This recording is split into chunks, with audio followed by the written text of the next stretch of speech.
उगी उगी ना सूरज देव अर्घ के बेर भइले अर्घ के बेर भइले अर्घ के बेर भइले उगी उगी उगी ना आदित्य मल अर्घ के बेर भइले अर्घ के बेर भइले अर्घ के बेर भइले।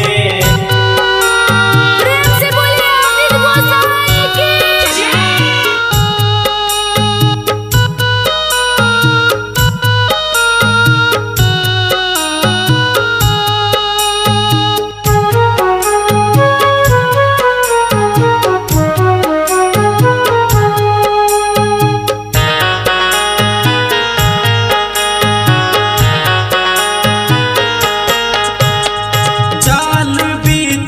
खार बारी राउर सेवकिया अर्घ स्वीकार करा हे छठी मैया हे छठी मैया।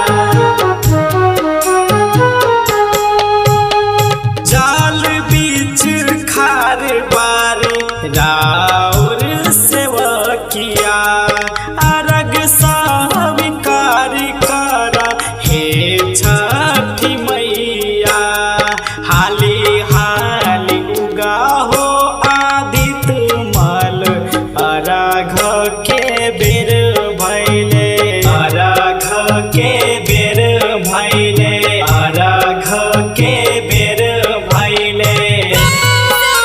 छठी मैया की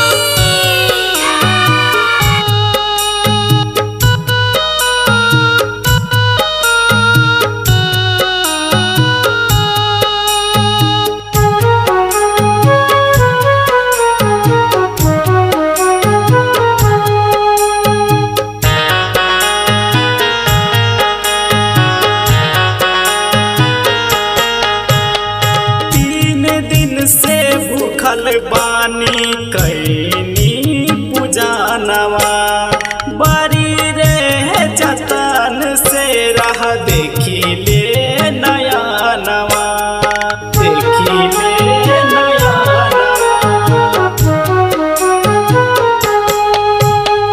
3 दिन से भूखल बानी कैनी पूजनवा बड़ी जतन से राह देखी ले नया नवा।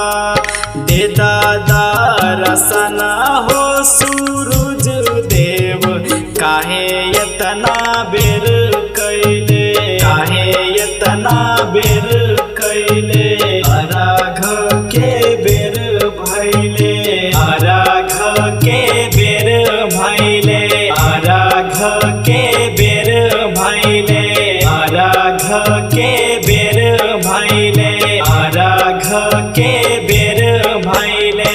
कोसी म्यूजिक स्टूडियो।